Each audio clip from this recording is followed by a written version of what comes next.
Hello chess fans, this is Rick from Chess to Impress with coverage of round 6 of Altibox Norway Chess 2019. The tournament with lots of experiments. If the classical game finishes in a draw, then 15 minutes later an Armageddon game is played, with 10 minutes for white, 7 minutes for black, but black has draw odds. And it proved a good formula for round 6 because we saw 5 draws in the classical games. And as you can see, white and black did equally well in the Armageddon games, at least in the first 4 games there. Magnus Carlsen won the Armageddon game, he defeated Ding. Mamedyarov lost to Vacher Lagrave. Aronian beat So with white. And Anand lost against Yu. That leaves the final Armageddon game between Alexander Grischuk from Russia and Fabiano Caruana from the USA. And it proved to be the main talking point of round 6. The blunder of the year, or maybe even of the decade, was made. Let's have a look what happened. Grischuk opened with e4 and e5 from Caruana. Knight f3, knight c6, and we have the Ruy Lopez. The bishop went back to a4, knight f6, d3, d6, c3, and here bishop e7 is a main move, but so is g6, and that was what Caruana played.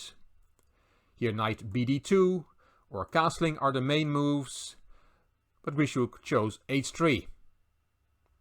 Bishop went to g7 and bishop e3. This was already played in 1880 by Rosenthal against Zukertort. You have to know your classics. Caruana castled, knight was developed to d2, b5 kicking the bishop back, and bishop b7. Grischuk castled, knight back to d7, a3, and the other knight goes to e7. Both players moving their pieces to the best squares. And now we see some action in the center. d4 from Grischuk, and c5, creating pawn tension. Rook e1, giving the knight on d2 a square on f1, as we often see in a Ruy Lopez. Queen c7, and b4. Now we really have a lot of pawn tension in this position. But both players know these structures like the back of their hands. c4 from Caruana, and queen to c1. We will understand this move on the next move. d5, and look at this nerve block on the central squares, all these pawns. And now there are many possibilities for white. a4 is a move, and the position is about equal. Knight f1 is not possible. It does prepare bishop h6, but actually it drops the e4 pawn. d takes e4 is now possible. And you cannot take back because that pawn is also protected by the bishop. But Grischuk did not play a4 here. He did not play knight f1. He played the unbelievable move bishop e3 to h6. It's clear what happened. In his head, the knight on d2 was no longer there. And then the bishop will be protected by the queen. But now it is not. The knight is in the way. Caruana immediately took the piece. And Grischuk looked shocked and flustered and immediately resigned. White has just dropped a piece on h6. A very uncommon blunder. I've never seen a blunder like that from a grandmaster before. In the chat on Chess Bomb, comments were made like, who put that knight on d2? And the queen cannot x-ray. That is against the rules of the game. What a shocking blunder from Alexander Grischuk, who already had a bad event, but now he made it even worse.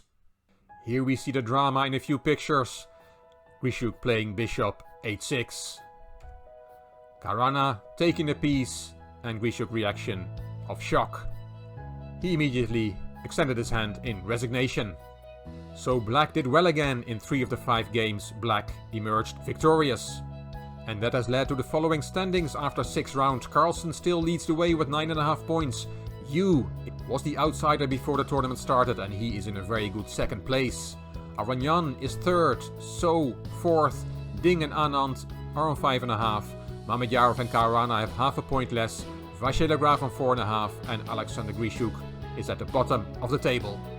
Tuesday the 11th of June is a rest day, and on Wednesday the 12th of June, round 7 will be played with Ding Mamedyarov, Vacher Lagrave Grischuk, So against Carlsen, Yu Aronian, and Caruana against Anand.